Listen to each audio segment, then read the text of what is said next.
Salam benim əzizlərim, çox xoş gəlsiniz. Bugün hava alədi, qoyun apardım, çölə otardım, xan verdim, yatışdırdım, çay qoydum, çay töhdüm, çörəyə qoyuram, közünüzə qızayım, qoydum üstünə qızavəli. Bu müzahim gəl deyəsən qoymayacaq əlimdən, çörəyi aldı, çəkildi, dal deyəsən vuracaq.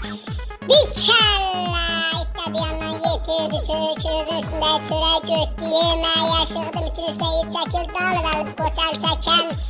Deyir, bu qoçun ağzına çörək verirəm, bəlkə əl çəkəddi, vəlib çəkilcə bir kəllə.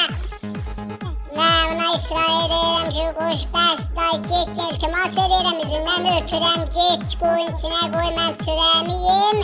Bəli, bu gedəndə elə zoruna çapır, mən də kəllə ilə verirəm, kəlləni qabağına. Qoymayam əlimdən çörəyimi ala, yenə çörək verirəm buna, gedə, bəli, gedən o oxşamır, çəkil, da bu işi tamam edəcək.